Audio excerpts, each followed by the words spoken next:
بسم اللہ الرحمن الرحیم اللہم صلی اللہ وعلی آل محمد صلی اللہ تعالیٰ علیہ وآلہ وسلم۔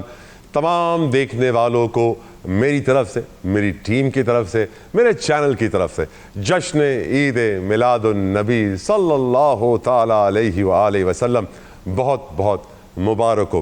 ہم یہ جانتے ہیں کہ نبی کریم آقا دو جہاں رحمت للعالمین وجہ تخلیق کائنات کا یوم ولادت باعث برکت و رحمت ہے، باعث سلامتی ہے، اور ہم یقیناً خوشیاں بناتے ہیں، بانٹتے ہیں اور کوشش کرتے ہیں کہ لوگوں کو یہ پیغام پہنچائیں کہ عشق رسول اللہ کیا چیز ہے صلی اللہ علیہ وآلہ وسلم۔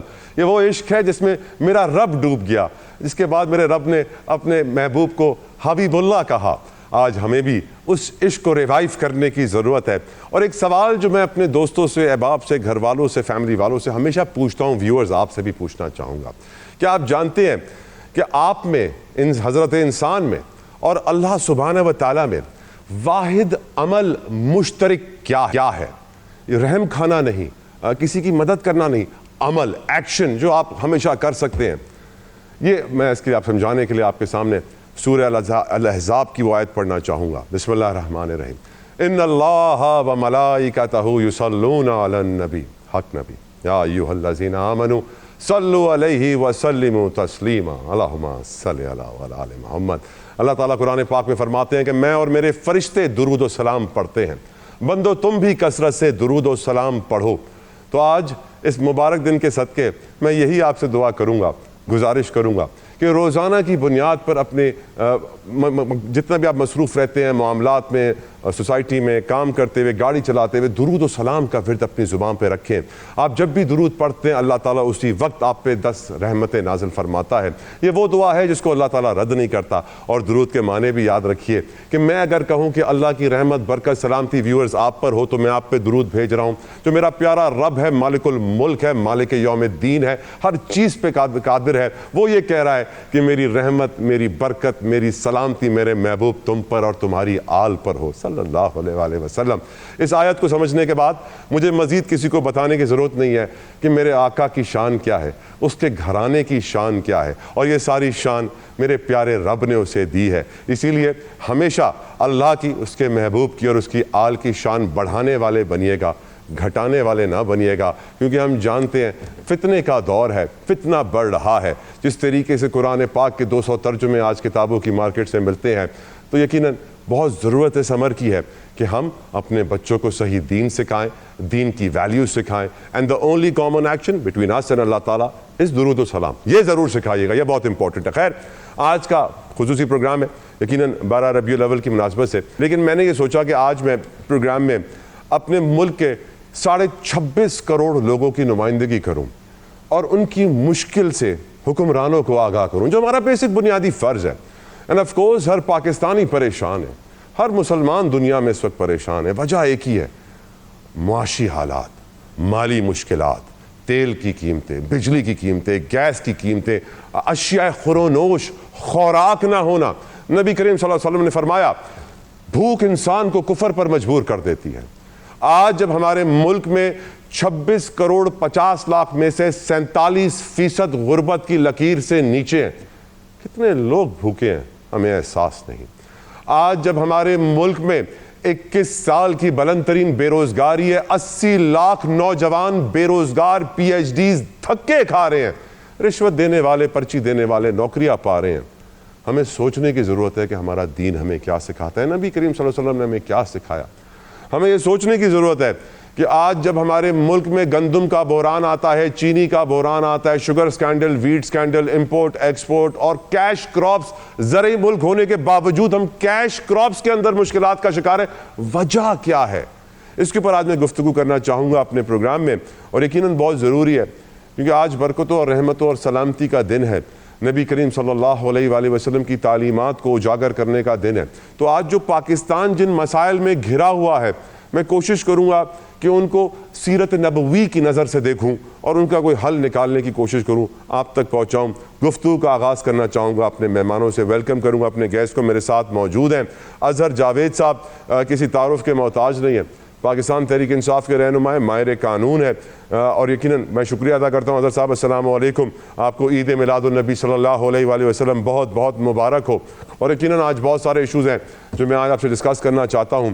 ہمارے ساتھ موجود ہوں گے میاں عمیر مسعود صاحب، صدر ہیں کسان اتحاد کے. چودھری اکمل صاحب میرے ساتھ ہوں گے، ماہر معاشیات چودھری محمد اکمل صاحب، ان سے بھی گفتگو کریں گے. ڈسکشن کا میں آغاز کرنا چاہتا ہوں اظہر جاوید صاحب آپ سے. اظہر صاحب، آج ہم دیکھ رہے ہیں کہ ہماری سوسائٹی کے اندر بڑے معاشی مشکلات پنپ رہی ہیں، بڑھ رہی ہیں، غریب تر، رئیس تر. اور ہم جانتے ہیں کہ آج 12 ربیع الاول کی مناسبت سے نبی کریم صلی اللہ علیہ وسلم کی تعلیمات کو بھی یاد رکھنا ضروری ہے. کس طریقے سے ہم اپنی سوسائٹی کو معاشی مشکلات سے نکالیں، بھوک و افلاس، غربت و بے روزگاری سے نکالیں؟ کس طریقے سے ہم مدینہ کی ریاست کا خواب جو ایک وقت میں جگا تھا ہمارے مسلمانوں میں، خاص طور پہ پاکستانیوں میں، اس کو دوبارہ جگائیں؟ کیونکہ I don't think there is any other way out. Azhar Javed صاحب، your opinion sir. بہت شکریہ طلعت صاحب، اور بہت شکریہ آج ہمیں اس سمجھ لیں کہ ہم بابرکت محفل میں ہیں جس کا آغاز آپ نے درود و سلام سے کیا، اور حضور پاک محمد صلی اللہ علیہ وسلم کی جو زندگی ہے، جو سیرت طیبہ ہے، وہ ہم سب کے لیے مشعل راہ ہے. تمام جو ہمارے شرکاء ہیں ان کو، تمام ناظرین کو عید میلاد النبی مبارک ہو. دیکھیے، سب سے پہلے جو ہے ہمیں خود احتسابی کرنی ہوگی. ہمیں دوسروں کی طرف انگلی اٹھانے کے بجائے اپنے گریبان میں جھانکنا ہوگا. ہمیں دیکھنا ہوگا کہ جو ڈیوٹیز، جو فرائض جو ہمارے ذمے کی گئی ہیں، کیا ہم وہ اچھے طریقے سے یا احسن طریقے سے ادا کر رہے ہیں. ہمیں اپنے آپ میں جھانک کر ہمیں اپنے انصاف کے تقاضوں کے مطابق خود کو چلانا ہوگا.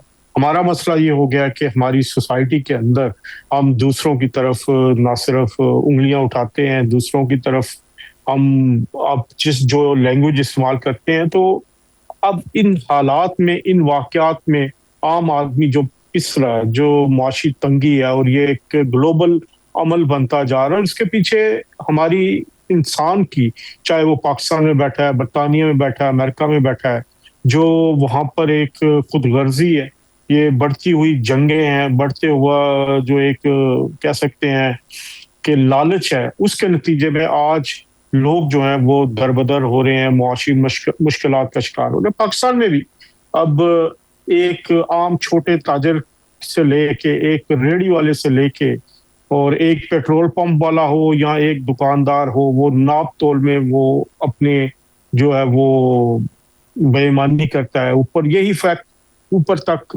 حکمرانوں پر بھی پھر یہی الزامات لگتے ہیں، اور یہی کہا جاتا ہے کہ یہ سارے. تو سب سے پہلے ہمیں خود احتسابی کر کے، ہمیں اپنے گریبان میں جھانک کے اپنے معاملات کو دیکھنا. اور دوسرا، صرف ایک کام کر لیں جو اسلامی ریاست کا ایک بہت بڑا ایک جزو ہوتا تھا، کہ ہم اپنے ہمسایوں کا خیال رکھیں.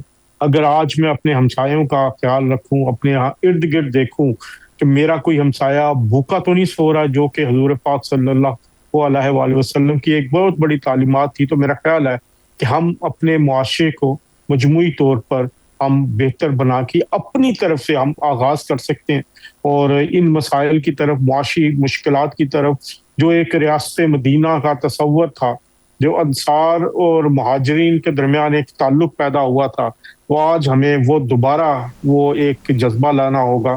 ہمیں اپنے رشتہ داروں، اپنے ہمسایوں میں سے دیکھنا ہوگا کون کمزور ہے، کون جو ہے وہ معاشی مشکلات کا شکار ہے. ہمیں ان کی مدد کرنی ہوگی، ہمیں ان کے ساتھ چلنا ہوگا. پھر اس کے بعد ہم جو ایک مجموعی طور پر جو ایک بے حسی کا شکار ہو رہے ہیں بطور معاشرہ، اس میں بہتری آ سکتی ہے. اظہر صاحب، میرا آپ سے ایک اور ضروری سوال جو میں بٹوین دا لائنز کر رہا تھا، ذرا کھل کے کرتا ہوں. عمران خان کی حکومت میں کیونکہ ریاست مدینہ کا ذکر اتنی بار کیا گیا تھا، تو آج اگر کوئی ریاست مدینہ کا ذکر کرتا ہے تو فوراً سے وہ ریکال پہلے عمران خان کی طرف ہوتا ہے. لیکن سیڈلی ہم سب مسلمان ہیں، محمدی ہیں، مصطفی ہیں، ہمیں وہ نبی کریم صلی اللہ علیہ وآلہ وسلم کی ریاست مدینہ چاہیے. آپ کو لگتا ہے کہ Pakistan any time in future ہمارے حکمران، کیونکہ نون لیگ والے ایسی باتیں کرتے نہیں ہیں، کیونکہ اگر وہ ایسی باتیں کریں گے تو وہ پی ٹی آئی والے لگیں گے، آپ کی نظر میں کیا اس ٹرم ریاست مدینہ کو بھی پولیٹیکل بنا دیا گیا ہے اظہر بھائی؟ دیکھیے، ریاست مدینہ وہ ایک عملی نمونہ تھا جو ایک فلاحی ریاست قائم کر کے دکھائی ہمارے آخری نبی الزمان نے. اس سے نہ تو کسی کو پولیٹیکلی آفینس ہونا چاہیے، نہ ہی اس کو پولیٹیکلی لینا چاہیے۔ ریاست مدینہ بنے تو مجھے سب سے زیادہ خوشی ہوگی، آپ کو خوشی ہوگی، کیونکہ اس میں جو سب سے بڑا عنصر کیا ہوگا کہ ہم اسلامی جو تعلیمات ہیں، اسلامی طریقہ کار ہے، اس کے مطابق زندگی کر سکیں گے۔ میرا خیال ہے نون لیگ ہو، پیپلز پارٹی ہو یا تحریک انصاف ہو، کسی کو بھی ریاست مدینہ پر میرا نہیں خیال اعتراض ہوگا، اور مجھے بھی کوئی اعتراض نہیں۔ آپ ریاست مدینہ نام رکھیں، بہتری لے کے آئیں، چاہے وہ مسلم لیگ نون لے کے آئے، پیپلز پارٹی لے کے آئے یا تحریک انصاف لے کے آئے، تو ایز اے مسلمان، ایز اے پاکستانی ہمیں خوشی ہوگی کہ ہم ریاست مدینہ کے تصور کو لے کے چلتے ہیں۔ اب ریاست مدینہ کا جو تصور ہے، ہم جو مغربی معاشرے ہیں، مثال لے لیں برطانیہ کی لے لیں، وہاں پر اس تصور کو بہترین طریقے سے لاگو کیا گیا۔ کہنے کو وہ جو ہے لادین ہے یا ان کا اور مذہب ہے، لیکن جو وہ ساری کے سارے لوازمات ہیں، جو ان کے کرائٹیریاز ہیں، جو اصول ہیں، وہ ریاست مدینہ والے ہیں۔ وہاں پہ ریاست مدینہ میں کیا تھا کہ کوئی بھوکا نہ سوئے، کسی پر ظلم نہ ہو، کوئی معاشی طور پر تنگ دست یا تنگ دستی کا شکار نہ، تو یہ سارا کچھ ہم برطانیہ میں دیکھتے ہیں، اور جو مغربی معاشرے ہیں، آپ جرمنی دیکھ لیں، فرانس دیکھ لیں، کہ جو اپنے شہریوں کا خیال رکھتے ہیں۔ اگر کوئی معاشی تنگی کا شکار ہے، اسے ماہانہ امداد دی جاتی ہے، اگر کسی کے پاس گھر نہیں ہے، اسے گھر دیا جاتا ہے۔ اور انصاف میں تو وہ لوگ بہت آگے ہیں کہ کسی کی کو انصاف کے لیے کسی کی مدد نہیں چاہیے۔ تو میرا خیال ہے اگر یہ ساری چیزیں میرے معاشرے میں آ جائیں، پاکستان میں آ جائیں، تو ریاست مدینہ بھی نام دیا جائے تو وہ سب سے بہتر ہوگا کہ یہ ریاست مدینہ کا ہی تصور ہے جس کو پوری دنیا لاگو کر رہی ہے۔ آمین آمین آمین۔ بہت خوبصورت گفتگو۔ چودھری محمد اکمل صاحب کو السلام علیکم ورحمۃ اللہ۔ ہمارے معاشرات کی تعارف کے محتاج نہیں ہے چودھری صاحب، بہت شکریہ آپ کے وقت کے لیے۔ چودھری صاحب، آج 12 ربیع الاول ہے، آپ کو بھی عید میلاد النبی صلی اللہ علیہ وسلم بہت بہت مبارک ہو۔ میں آپ سے پوچھنا یہ چاہ رہا ہوں سر کہ ہم یقیناً سب محمدی ہیں، مصطفی ہیں الحمدللہ، لیکن سیڈلی ہم زبانی طور پہ تو محمدی ہیں، عملاً ہمارے ایکشنز کچھ اور بتاتے ہیں۔ آج پاکستان کی معیشت بڑی اکنامک کرائسس سے گزر رہی ہے، غربت، بے روزگاری، مہنگائی۔ آج ہمیں کیا سیکھنا چاہیے سب سے زیادہ نبی کریم صلی اللہ علیہ وآلہ وسلم کی تعلیمات سے، تاکہ ہم ان معاشی چیلنجز سے نمٹ سکیں؟ چودھری محمد اکمل صاحب۔ دیکھیں، ہمارے پیارے نبی حضرت محمد مصطفیٰ صلی اللہ علیہ وسلم کی جو زندگی ہے اور انہوں نے جو ضابطۂ حیات دیا ہے نا، وہ نہ صرف یہ کہ معاشی لحاظ سے، صحت کے لحاظ سے، سوشل لحاظ سے اگر آپ دیکھیں تو ہر چیز کے لیے جو ہے نا وہ اس میں مشعل راہ ہمارے لیے موجود ہے۔ تو میں معاشی نقطۂ نظر سے اگر بات کروں تو اگر اسلام پھیلا ہے نا تو یہ پھیلایا ہی تاجروں نے ہے۔ ہمارے نبی، اور ظاہر ہے ہمارے نبی نے بھی جو آغاز کیا تھا تو وہ تجارت سے ہی آغاز کیا تھا، تو اور اس میں انہوں نے جو سنہری اصول رکھے، ایمانداری، پورا تولنا اور قیمت جو ہے وہ صحیح وصول کرنا، یہ ساری چیزیں ایسی ہیں جس کو اگر ہم آج کے دور میں بھی اپنا لیں تو آپ یقین کریں ہماری ساری معاشی معاملات جو ہیں وہ بہتر ہو جائیں گے۔ آج اگر ہم دیکھیں نا، کم تولتے ہیں ہم، جو ہے وہ زیادہ چیزیں جو ہے وہ زیادہ ریٹس کے اوپر بیچ رہے ہوتے ہیں، بہت زیادہ پروفٹ کما رہے ہوتے ہیں، مڈل مین کا تصور جو ہمارے یہاں پہ آیا ہوا ہے۔ تو یہ ظاہر ہے تجارت نہ صرف یہ کہ اسلامی اصولوں کے خلاف ہے، یہ انسانی اصولوں کے بھی خلاف ہے، اور اس کو اگر دنیا کے کسی بھی معاشرے میں آپ امپلیمنٹ کریں گے تو وہ معاشرہ جو ہے وہ بالکل ترقی نہیں کر سکے گا۔ تو بالکل ہمارے نبی جو ہے وہ رحمت للعالمین تھے، پوری دنیا کے لیے، پورے عالم کے لیے جو ہے وہ رحمت بن کر آئے تھے۔ تو ان کی جو تعلیمات ہیں، جو ان کی ترغیبات ہیں، وہ صرف اور صرف مسلمانوں کے لیے ہی نہیں بلکہ ساری دنیا کے لیے مشعل راہ ہیں۔ اور اگر آج ہم ان کی تعلیمات کو صرف اور صرف اگر زبانی کلامی حد تک، کلمہ پڑھنے کی حد تک تو ہم مسلمان ہیں، لیکن by true spirit and later جو ہے وہ ہم اس کو نہیں اپنا رہے، اور یہی وجہ ہے کہ آج جو ہے ہم تمام تر ریسورسز ہونے کے باوجود جو ہے وہ ذلیل اور خوار ہو رہے ہیں۔ چند پیسوں کے لیے IMF کی محتاجی جو ہے نا وہ ہم جو اختیار کیے ہوئے ہیں، یہ سب جو ہے نا ان کی تعلیمات پہ عمل نہ کرنے کا نتیجہ ہے۔ بہت خوبصورت گفتگو چودھری اکمل صاحب کی ہے۔ مجھے انہوں نے ایک نبی کریم صلی اللہ علیہ وسلم کا قصہ یاد دلا دیا۔ آقا دو جہاں رحمۃ اللہ علیہ نے ایک دفعہ اپنا سرمایہ ایک تاجر کے ساتھ لگایا۔ تاجر جب اپنی تجارت کر کے واپس آیا تو اس نے بہت سارا پروفٹ دکھایا کہ میں نے اتنا کمایا۔ نبی کریم صلی اللہ علیہ وآلہ وسلم نے پوچھا کہ تم نے اتنا پیسہ کیسے کما لیا؟ تو اس تاجر نے بتایا کہ وہاں پر جو پروڈکٹ میں لے کر گیا تھا اس کی شارٹیج تھی, مجھے دگنا ریٹ ملا. یعنی نبی کریم صلی اللہ علیہ وسلم نے کہ یعنی تم نے فائدہ اٹھایا ان لوگوں کی مشکل کا اور تم نے اپنی چیز دگنے پروفٹ پہ بیچی. تو نبی کریم صلی اللہ علیہ وسلم نے اس سے منافع نہیں لیا, صرف اپنا سرمایہ واپس لیا اور کہا مجھے منافع نہیں چاہیے, یہ حرام ہے. اور آج ہم کس مقام پہ کھڑے ہیں. میاں عمیر محسود صاحب پریزیڈنٹ کسان اتحاد بھی میرے ساتھ موجود ہیں. میاں صاحب آپ کے صبر کا شکریہ, جزاک اللہ خیر.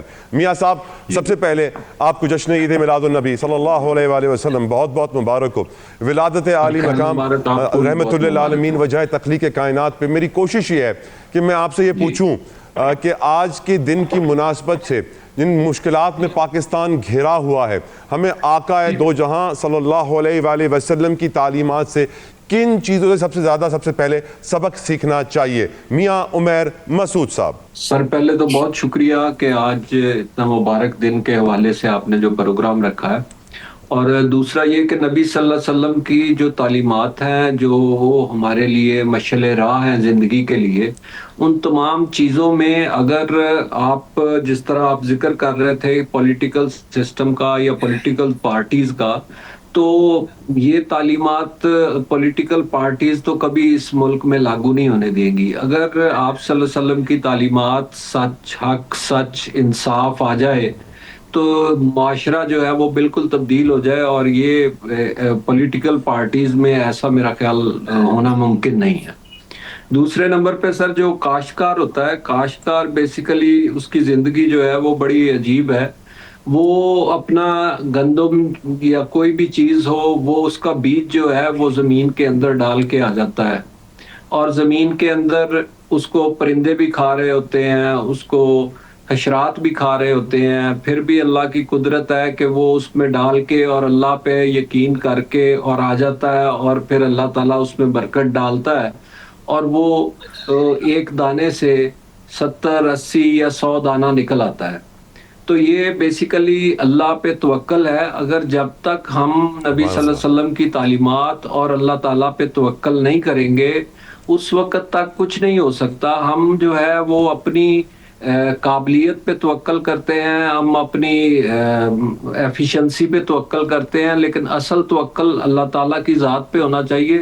اور ہمیشہ سے جو ہمارا ایگریکلچر سیکٹر ہے اس میں آپ دیکھیں کہ کبھی بھی کسان جو ہے وہ نہ تو اپنی گندم میں کوئی چیز مکس کرتا ہے, نہ اپنے چاول میں کبھی کوئی مکسنگ کرتا ہے, نہ ہی کسی اور چیز میں کوئی مکسنگ کرتا ہے.